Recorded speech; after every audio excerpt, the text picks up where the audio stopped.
do it while standing up. So this is the first thing you have to do.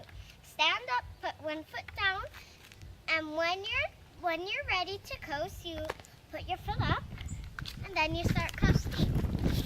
And now for something, if you want to turn, just turn lightly on the handle. And if you want to stop, put your foot down.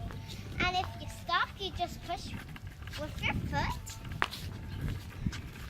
And then when you get to the very end, this is the fence where my neighbors live.